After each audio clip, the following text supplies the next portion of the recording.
I did not change the formats of the pictures that I found. The slides, most of the slides, I was already aware that they existed. Of course, my father also hid a whole set of slides from me in a safety deposit box, and I didn't see those things until we had to drill out the deposit box. It's an amazing story. It's absolutely phenomenal what I found out afterwards, after my father died, and not even before, from other people in my family. And it was necessary. This is necessary to share with the world, because not only is it a fantastic movie, but also I didn't realize that I had it in me to do the same dangerous shit that my parents did during the war.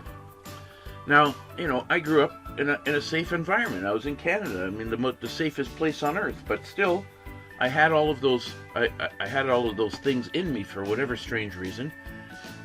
And I can't even begin to explain the things that and the dangerous things that I did for the Americans during the Cold War. When I was a kid, I got recruited into an organization that movies are made of, and I didn't get recruited because I was some kind of genius, because I didn't know about my. Did I know about my special gift then? Actually, I may have, but it wasn't. Yes, I don't know. That's the very first contact I had with the Americans, when I was photographing all kinds of Russian armaments just for fun in Hungary. And they were confiscating cameras and everything. It's like an amazing story, and insanely dangerous. The things that I did with my stupid cousin, who was his name was Bubik Istvan. He became an actor, and he even won an Oscar before he died. Obviously, he couldn't win an Oscar after he died. Well, I suppose maybe anything is possible, but the story is deeper than that, much deeper. And I went to East Germany during the Cold War, and I smuggled out films, and I met contacts, and I grew contacts, and I formed a network. And oh my God, the stuff that I did, I look back at it and I think, what the hell was on my mind? I've seen,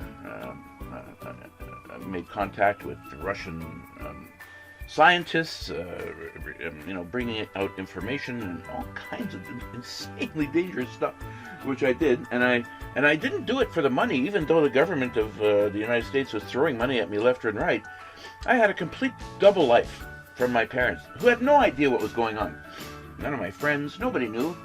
Of course, you can't run around and tell people about that sort of thing, because then that's the end of you very quickly. But it's an amazing story, and I need to tell it. I need to find a good editor. I've not found any editors. I've been on the internet all my life, and I haven't found anybody really good who can really write this story down properly and then submit it to Hollywood. It needs to be submitted. Not only of the 700 families that my family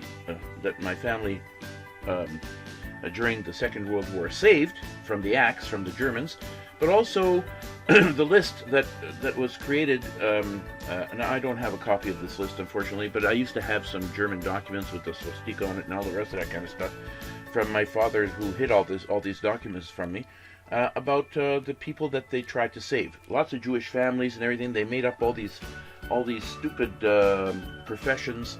The Germans weren't stupid. You couldn't make up too many, because then they would catch on. But they were really smart, outsmarting the Germans in many ways, doing also insanely dangerous things until they were eventually caught. Half my family was shot on the site. One of my uncles was tortured to get information. They couldn't figure out where all the gas was coming from, for example, because my dad went out and didn't steal, but they had lots of land everywhere, and lots of airplanes would crash in their fields.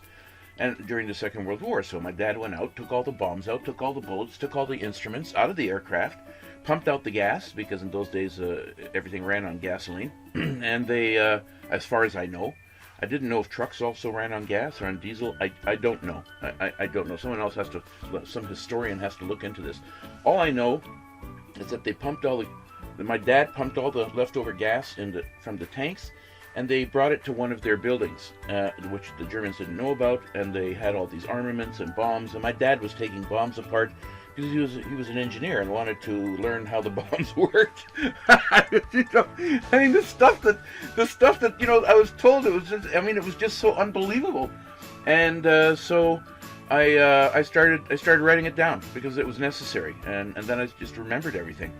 And I could, but of course I can't sort everything out by date, so I don't know what the dates were all these things occurred exactly. But I know that half my family disappeared, and then a big chunk disappeared after the war when the Russians were rounding up, all the men and throwing them into these labor camps and stuff like that. And my uncle Dejer and my dad were also rounded up, and then they escaped, and they were the only two that escaped from that camp. And there were no buildings to the Russians. They were cruel to these people, unbelievably cruel. During the Second World War, after the Second World War, even when the Russians went into Berlin, there were more suicides in Berlin from all the women because the Russians could rape all the women that they wanted.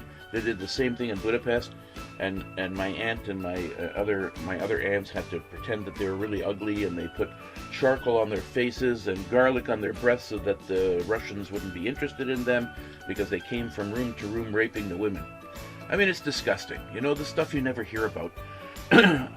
So anyway, I want to tell this story, and I need somebody who can help me tell the story.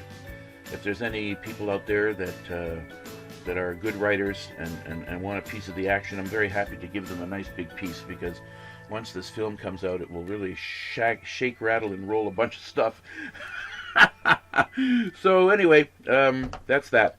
It has nothing to do with this picture. I will continue with the exciting story of my life, which is not my life. It's just a bunch of pictures that my dad took all over Europe. And they loved Europe, and I also learned to love Europe as well. I love almost every aspect of it. And so, except today, it's a little bit corrupt. Maybe not even a little bit corrupt. I mean, it's like really corrupt. Anyway, I'm not going to talk about this stuff right now. I need an editor. Find me an editor, okay? That will be the mission. Find me an editor. Okay, maybe somebody who already works in Hollywood. It might be good. Actually, Spielberg was at my uncle's funeral. So it's a long story. Anyway, the thing is, I need somebody who can help me with this.